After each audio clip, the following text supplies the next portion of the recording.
넷플릭스 AI 프로젝트는 지금 당장 파국 직전입니다.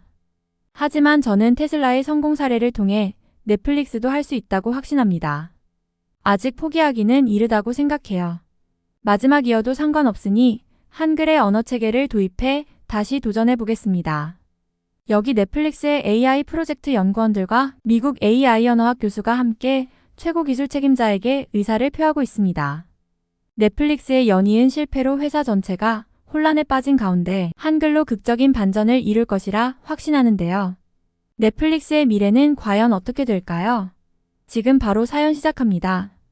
혹시 지난 사연을 못 보신 분이 있으시면 이 사연을 먼저 보시고 이어서 보셔도 되니깐 끝까지 보신 뒤에 어떠한 점이 좋으셨는지 체크해 보신 후 이전 영상을 보시면 더욱 재미있으실 거라 생각됩니다.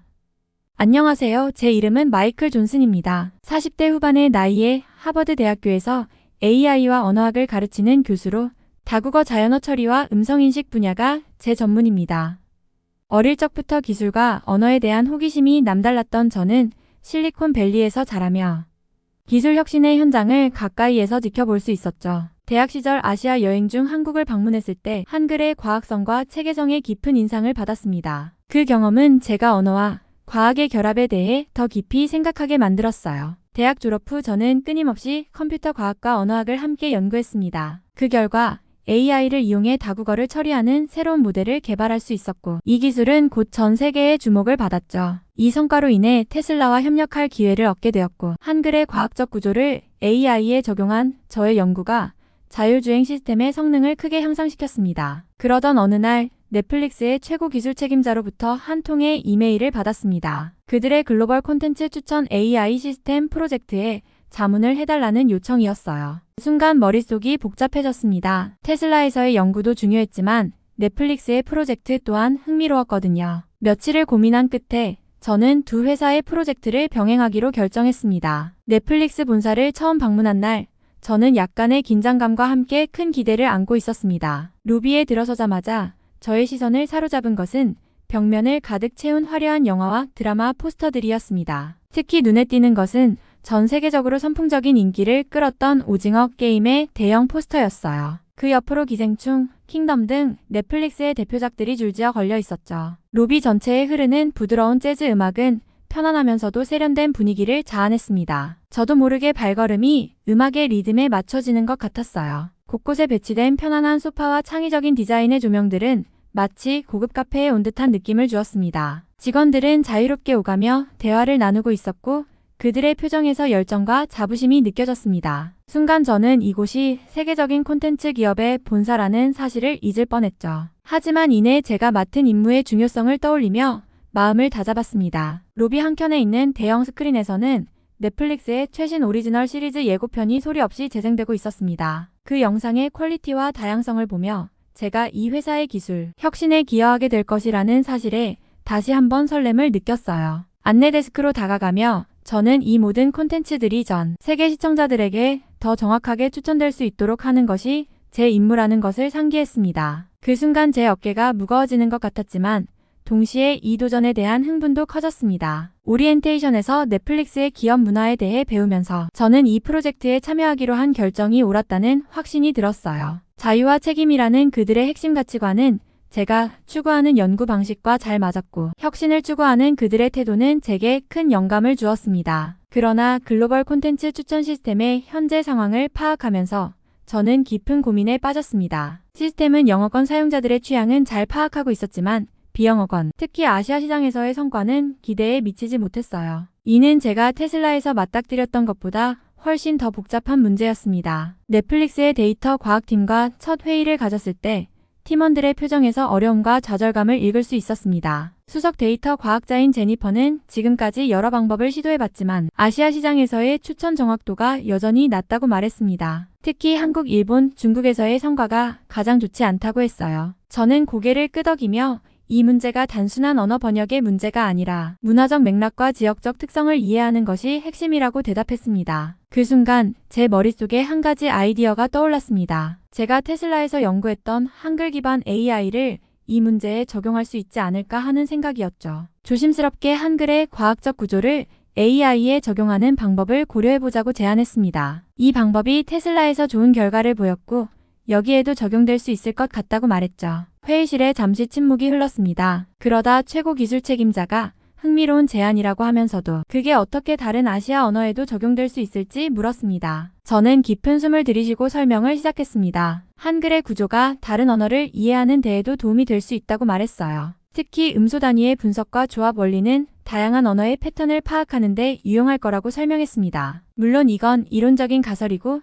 실제로 적용하려면 많은 연구와 실험이 필요할 거라고 덧붙였죠. 팀원들의 표정이 조금씩 밝아지는 것을 보며 저는 이 도전이 성공할 수 있다는 희망을 느꼈습니다. 최고 기술 책임자는 제 아이디어를 더 자세히 들어보고 싶다며 이 프로젝트에 전념할 수 있는 팀을 꾸려주겠다고 말했습니다. 그날 밤 호텔 방으로 돌아와 창밖으로 보이는 샌프란시스코의 야경을 바라보며 저는 이 새로운 도전이 제 인생을 어떻게 바꿔놓을지 상상했습니다. 두려움도 있었지만 그보다는 새로운 가능성에 대한 기대가 더 컸습니다. 베개에 머리를 기대며 저는 내일부터 정말 열심히 해야겠다고 다짐했습니다. 이 프로젝트가 성공한다면 전 세계 수많은 사람들의 콘텐츠 경험을 바꿀 수 있을 것입니다. 그 생각만으로도 가슴이 벅차올랐습니다. 새로운 도전의 시작, 그리고 그 여정이 가져다줄 모험에 대한 기대감으로 가득 찬 채 저는 그날 밤 깊은 잠에 빠져들었습니다. 넷플릭스에서의 첫 주는 눈 깜짝할 사이에 지나갔습니다. 제가 맡은 글로벌 콘텐츠 추천 AI 시스템의 현황을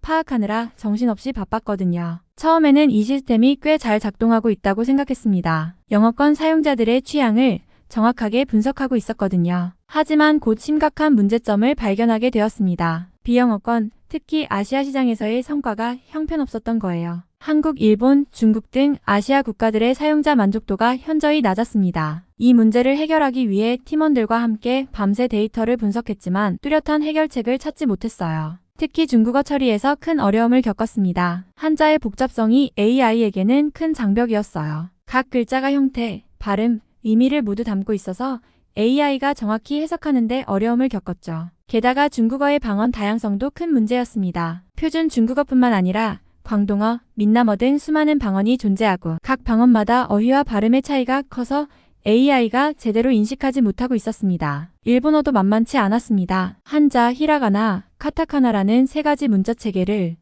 동시에 사용하는 일본어는 AI에게 큰 혼란을 주고 있었어요. 게다가 높임말 체계도 있어서 AI가 상황과 대화, 상대에 따라 달라지는 복잡한 존댓말을 이해하고 적용하는 게 거의 불가능한 상황이었죠. 이런 문제들과 씨름하면서 며칠을 보냈습니다. 답답한 마음에 사무실 근처 공원을 산책하던 중 문득 귓가에 낯설지만 묘하게 끌리는 멜로디가 들려왔어요. 한 노인분이 벤치에 앉아 흥얼거리고 계셨는데 그 노래에 이상하게 마음이 끌렸습니다. 호기심에 이끌려 노인분께 다가가 여쭈어 보았습니다. 실례합니다. 그 노래가 참 아름답네요. 무슨 노래인지 여쭤봐도 될까요? 노인분은 환한 미소를 지으며 대답하셨습니다. 아, 이 노래요? 이건 아리랑이라는 한국의 민요입니다. 제 고향의 노래죠. 아리랑이라 어디서 들어본 것 같은 이름이었습니다. 노인분께 노래에 대해 더 자세히 여쭈어 보았고 그분은 기꺼이 설명해 주셨습니다. 재미있는 건 지역마다 다른 버전의 아리랑이 있다는 거예요. 진도 아리랑, 밀양 아리랑, 정선 아리랑 각 지역의 특색이 노래에 반영되어 있답니다. 문득 이 노래가 제가 고민하던 문제와 묘하게 연결되는 느낌이 들었습니다.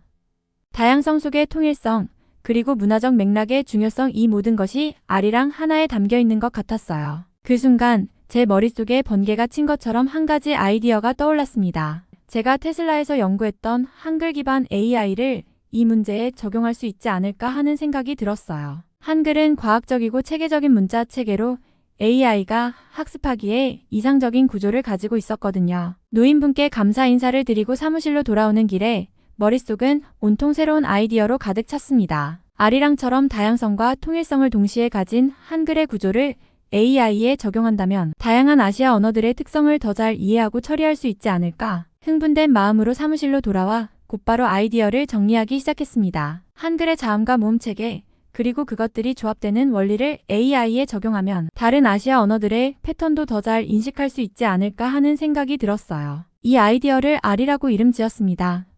아리는 한국어로 이해하다를 뜻하는 아리다와 발음이 비슷하다는 점에서 착안했어요.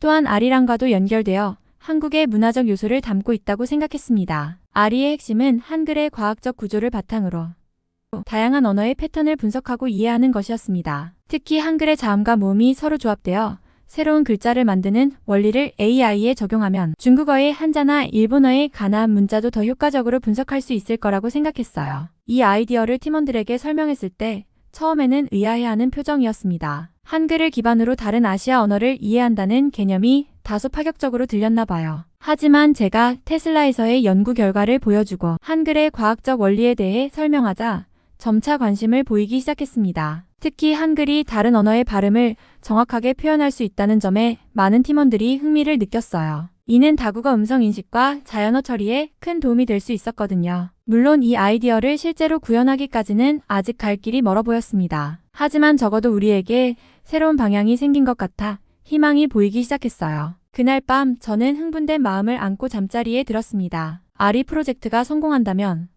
넷플릭스의 콘텐츠 추천 시스템을 획기적으로 개선할 수 있을 거예요. 더 나아가 전 세계의 다양한 언어와 문화를 이어주는 가교 역할을 할 수 있을지도 모릅니다. 새로운 도전이 시작되었고 저는 이 여정이 어떤 결과를 가져올지 기대에 부풀어 있었습니다. 한글의 과학성과 아리랑의 정서가 만나 탄생한 아리. 이 프로젝트가 넷플릭스를 넘어 AI 기술의 새로운 지평을 열 수 있기를 간절히 바랐습니다. 알겠습니다. 요청하신 대로 수정하여 다시 작성해드리겠습니다. 아리 프로젝트를 본격적으로 시작하면서 저는 한국어와 한국 문화에 대해 더 깊이 이해할 필요성을 느꼈습니다. 특히 한국의 다양한 방언에 관심이 갔어요. 아리랑에 대해 들었던 것처럼 한국의 각 지역마다 독특한 언어적 특성이 있다는 걸 알게 되었거든요. 넷플릭스 측의 지원을 받아 한국으로 연구 여행을 떠나게 되었습니다. 첫 목적지는 전라도였어요. 광주공항에 도착했을 때 저는 사뭇 다른 공기를 느꼈습니다. 광주도 큰 도시라고 들었지만 서울과는 또 다른 분위기였어요. 거리의 간판들, 사람들의 옷차림, 심지어 하늘의 색깔까지도 서울과는 달랐습니다. 이런 차이가 언어에도 반영되어 있을 거라는 기대감에 가슴이 뛰었죠. 조선대학교의 김 교수님을 만나 전라도 방언에 대해 자세히 배웠습니다. 김 교수님은 전라도 방언의 특징, 역사적 배경, 그리고 현대 한국어에 미치는 영향 등을 상세히 설명해 주셨어요. 특히 전라도 방언이 고대 한국어의 특성을 많이 보존하고 있다는 점이 흥미로웠습니다. 김 교수님과 대화를 나누면서 전라도가 음식으로 유명하다는 이야기를 들었습니다. 그 말을 듣고 지역 맛집을 몇 군데 방문해 봤는데 정말 그 맛에 깜짝 놀랐어요. 특히 광주의 한 국밥집에서 먹은 육전은 지금도 잊을 수 없는 맛이었습니다. 음식을 통해 그 지역의 문화와 정서를 더 깊이 이해할 수 있다는 걸 깨달았죠. 광주에서의 경험을 바탕으로 저는 다른 지역의 방언도 연구해보기로 했습니다. 다음 목적지는 경상도였어요. 부산에 도착해 광안리를 방문했을 때의 경험은 정말 특별했습니다. 해질 무렵 광안대교를 배경으로 펼쳐진 넓은 바다를 보며 마음이 탁 트이는 걸 느꼈어요. 그때 우연히 옆에 있던 할머니 두 분의 대화가 귀에 들어왔습니다. 처음 경상도 사투리를 들었을 때는 정말 당황스러웠어요. 표준어와는 너무나 다른 억양과 어휘 때문에 의사소통에 큰 어려움을 겪었죠. 마치 완전히 다른 언어를 듣는 것 같았습니다. 처음에는 그저 낯선 소리였지만 귀를 기울이다 보니 조금씩 의미가 파악되기 시작했어요. 할머니들의 대화에서 손자를 기다리는 애틋한 마음이 느껴졌습니다. 경상도 사투리의 독특한 억양과 어휘가 오히려 그 감정을 더 생생하게 전달하는 것 같았어요. 시간이 지날수록 조금씩 귀가 트이는 느낌이 들었습니다. 처음에는 전혀 알아들을 수 없었던 문장들이 점차 이해되기 시작했어요. 마치 새로운 언어를 배우는 것 같은 신기한 경험이었습니다. 이 경험을 통해 방언이 단순한 언어적 차이를 넘어 그 지역의 정서와 문화를 담고 있다는 것을 깨달았습니다. 마지막으로 강원도 방문도 잊을 수 없는 경험이었습니다. 특히 강릉의 경포대를 방문했을 때가 기억에 남아요. 해변가 카페에서 커피를 마시며 현지 주민들과 대화를 나눴는데 그들의 말투에서 바다의 잔잔한 파도 소리 같은 것이 느껴졌어요. 강릉 커피가 세상에서 제일 맛있어요. 여기 오신 일은 참 잘하신 거예요.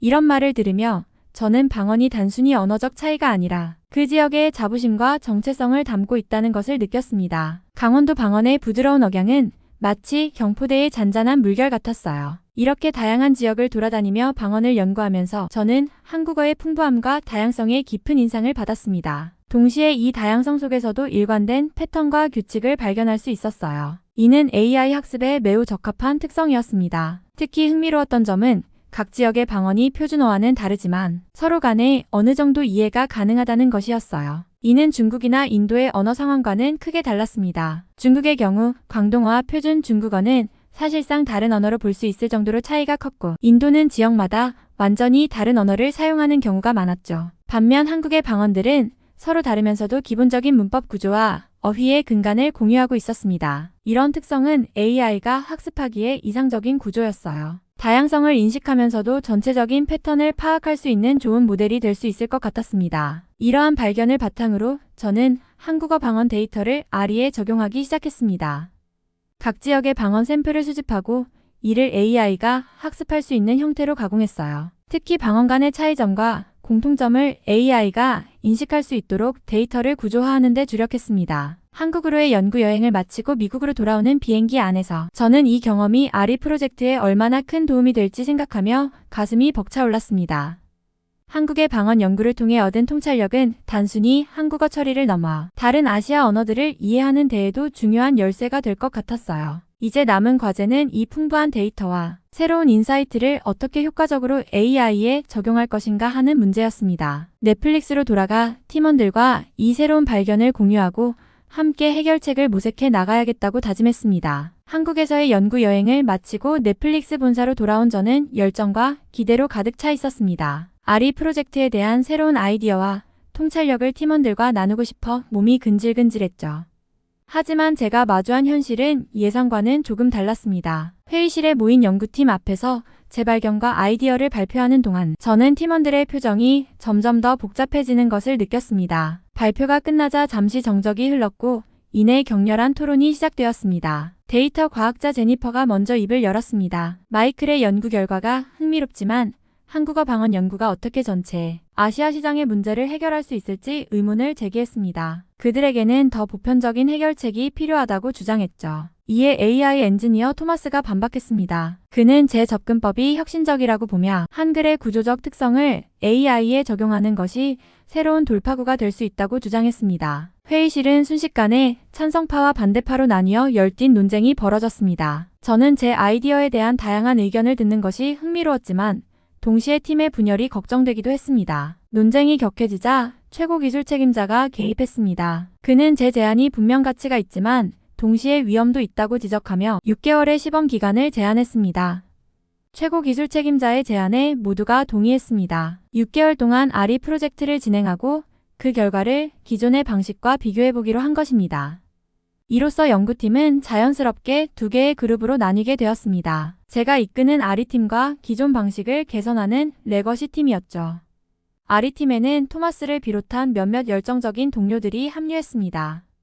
우리는 한글의 구조를 AI에 적용하고 이를 바탕으로 다른 아시아 언어들의 패턴을 분석하는 작업에 착수했습니다. 반면 레거시 팀은 제니퍼의 주도하에 기존 알고리즘을 개선하고 더 많은 데이터를 수집하는 데 주력했습니다. 두 팀 사이에는 미묘한 긴장감이 흘렀습니다. 복도에서 마주칠 때마다 서로 눈치를 보며 상대방의 진전 상황을 가늠해 보려 했죠. 때로는 카페테리아에서 우연히 만나 서로의 접근법에 대해 토론을 벌이기도 했습니다. 이런 경쟁 구도가 부담스럽기도 했지만 한편으로는 우리를 더욱 열심히 일하게 만드는 원동력이 되기도 했습니다. 아리팀의 초기 작업은 순탄치 않았습니다.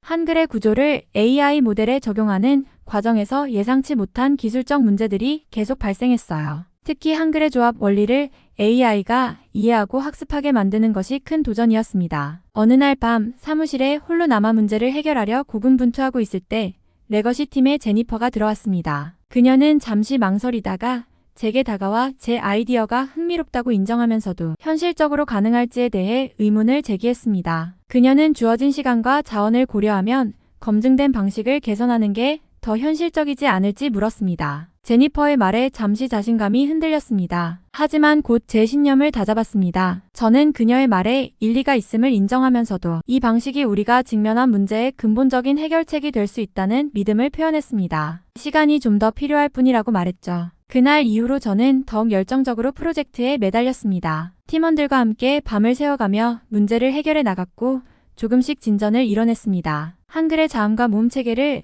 AI가 이해하고 학습할 수 있게 만드는데 성공했고 이를 바탕으로 다른 아시아 언어의 패턴을 분석하는 모델을 개발하기 시작했습니다. 시범 기간의 절반이 지났을 무렵 우리 팀은 첫 번째 중요한 성과를 얻었습니다. 아리 모델이 한국어 콘텐츠의 감정 분석에서 기존 모델보다 15% 높은 정확도를 보인 것입니다. 이 소식이 퍼지자 회사 전체가 술렁이기 시작했고 레거시 팀도 더욱 박차를 가하는 모습이었습니다. 경쟁은 점점 더 치열해졌지만 저는 이 과정이 결국 넷플릭스와 사용자들에게 더 나은 서비스를 제공하는 길이 될 것이라고 믿었습니다. 남은 기간 동안 아리팀은 최선을 다해 프로젝트를 발전시켜 나갔고 저는 우리의 노력이 결실을 맺기를 간절히 기대했습니다. 아리 프로젝트의 초기 단계는 예상보다 훨씬 험난했습니다.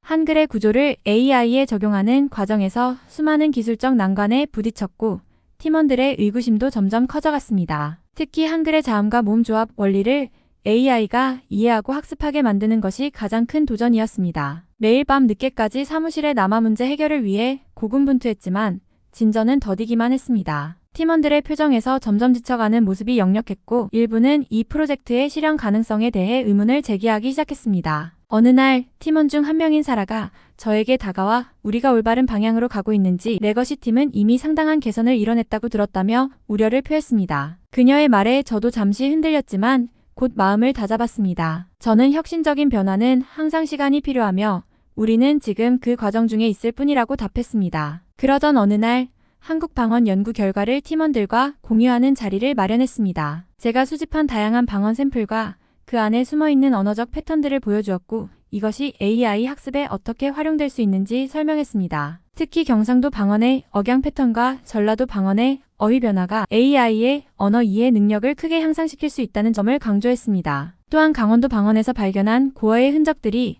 한국어의 역사적 변천을 AI가 학습하는 데 중요한 단서가 될 수 있음을 제시했습니다. 이 발표를 듣고 팀원들의 반응이 조금씩 변하기 시작했습니다. 토마스가 먼저 이런 방식으로 접근하면 정말로 AI가 언어의 본질을 이해할 수 있게 될지도 모르겠다고 말했습니다. 사라도 동의하며 다른 아시아 언어들에도 이런 방식을 적용할 수 있을 것 같다고 했습니다. 팀원들의 인식이 변화하면서 프로젝트의 분위기도 달라졌습니다. 모두가 새로운 열정으로 일하기 시작했고 문제 해결을 위한 아이디어들이 활발하게 교환되었습니다. 이전에는 막막해 보이던 과제들이 하나둘씩 해결되기 시작했고 조금씩 성과가 나타나기 시작했습니다. 첫 번째 큰 돌파구는 한글의 자음과 모음 체계를 AI가 효과적으로 학습할 수 있게 만든 것이었습니다. 이를 바탕으로 AI가 다양한 한국어 방언을 인식하고 해석할 수 있게 되었고 나아가 다른 아시아 언어의 패턴도 더 잘 파악할 수 있게 되었습니다. 이 성과를 바탕으로 우리는 넷플릭스의 콘텐츠 추천 시스템에 아리를 시범적으로 적용해 보았습니다.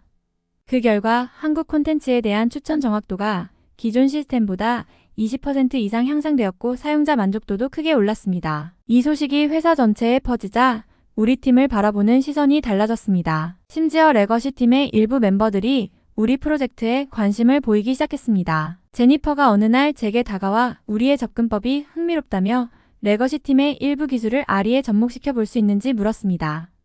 이렇게 두 팀 간의 협력이 시작되었고 이는 프로젝트에 새로운 활력을 불어넣었습니다. 레거시 팀의 데이터 처리 기술과 아리의 언어 이해 능력이 결합되면서 시스템의 성능은 더욱 향상되었습니다.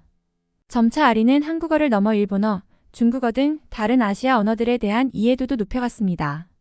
특히 한자 문화권 언어들의 공통점과 차이점을 AI가 스스로 학습하고 분석하는 모습은 정말 인상적이었습니다. 6개월의 시범 기간이 거의 끝나갈 무렵 아리는 넷플릭스의 아시아 시장 콘텐츠 추천 정확도를 평균 35% 이상 향상시키는 놀라운 성과를 보여주었습니다. 이는 우리의 기대를 훨씬 뛰어넘는 결과였습니다. 이제 우리 앞에는 최종 평가만이 남아 있었습니다. 최고 기술 책임자와 경영진들 앞에서 아리의 성과를 발표하고 향후 전체 시스템에 적용할지 여부를 결정받아야 했습니다. 그날이 다가올수록 팀원들의 긴장감은 고조되었지만 동시에 우리가 이뤄낸 성과에 대한 자부심도 커져갔습니다. 저는 팀원들을 둘러보며 우리가 정말 대단한 일을 해냈고 이제 우리의 노력을 세상에 보여줄 시간이라고 말했습니다. 모두의 눈에서 자신감과 기대감이 빛나고 있었습니다. 아리 프로젝트는 이제 새로운 단계로 나아갈 준비를 마쳤습니다. 아리 프로젝트의 6개월 시범 기간이 끝나갈 무렵 우리 팀은 긴장감과 기대감으로 가득 찼습니다. 그동안의 노력이 어떤 결과를 가져올지 최종 평가는 어떻게 될지 모두가 초조해하고 있었죠. 최종 성과 발표의 당일 회의실은 팀원들과 넷플릭스의 주요 임원들로 가득 찼습니다. 제가 발표를 시작하자 모두의 시선이 집중되었습니다. 첫 번째 슬라이드를 보여주며 입을 열었습니다. 아리 프로젝트는 넷플릭스의 아시아 시장 콘텐츠 추천 정확도를 평균 35% 이상 향상시켰습니다. 회의실에 놀라움의 탄성이 흘렀습니다. 이는 우리의 예상을 훨씬 뛰어넘는 결과였습니다. 특히 한국, 일본, 중국 시장에서의 성과가 두드러졌습니다. 한국 시장에서는 42%, 일본에서는 38%, 중국에서는 36%의 정확도 향상을 보였죠. 더욱 놀라운 것은 사용자 만족도였습니다. 아시아 지역 넷플릭스 사용자들의 콘텐츠 시청 시간이 평균 25% 증가했고 새로운 콘텐츠 발견률도 크게 높아졌습니다. 이는 아리가 단순히 기술적 성과를 넘어 실제 사용자 경험을 크게 개선했다는 것을 의미했죠. 발표를 마치고 질문을 받는 시간, 최고 기술 책임자가 입을 열었습니다. 마이클, 이 결과는 정말 인상적입니다. 아리의 성공 요인이 무엇이라고 생각하나요?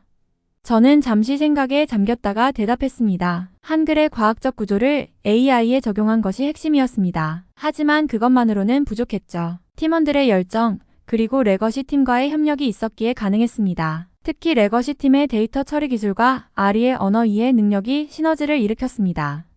최고 기술 책임자는 고개를 끄덕이더니 결정을 내렸습니다. 아리를 넷플릭스의 주요 추천 시스템으로 채택하겠습니다. 하지만 레거시 팀의 기술도 함께 활용해 더 나은 시스템을 만들어 나가길 바랍니다. 이 결정은 단순히 아리의 성공을 넘어 넷플릭스 내부의 문화와 연구 방식에 큰 변화를 가져왔습니다.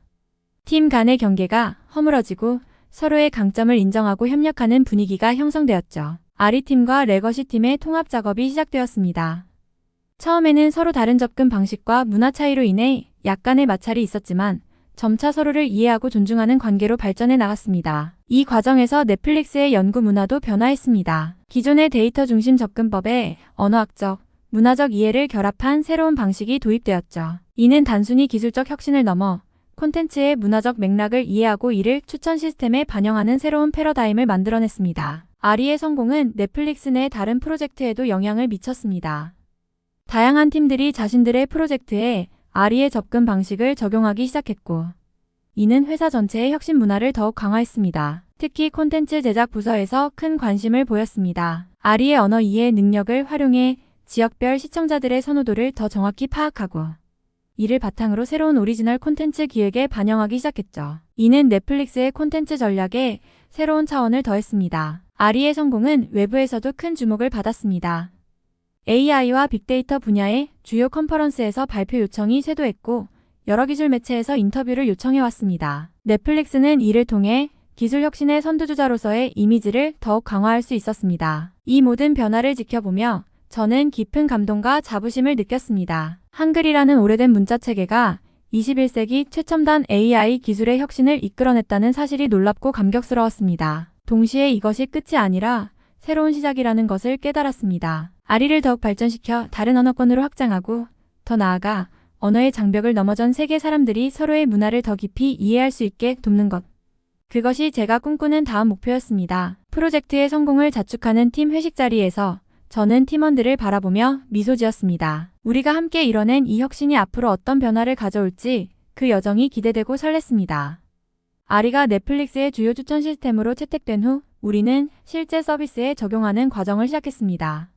이는 단순한 기술 구현을 넘어 전 세계 사용자들의 콘텐츠 경험을 혁신적으로 변화시키는 여정이었습니다. 첫 단계로 아시아 시장에 아리를 전면 도입했습니다.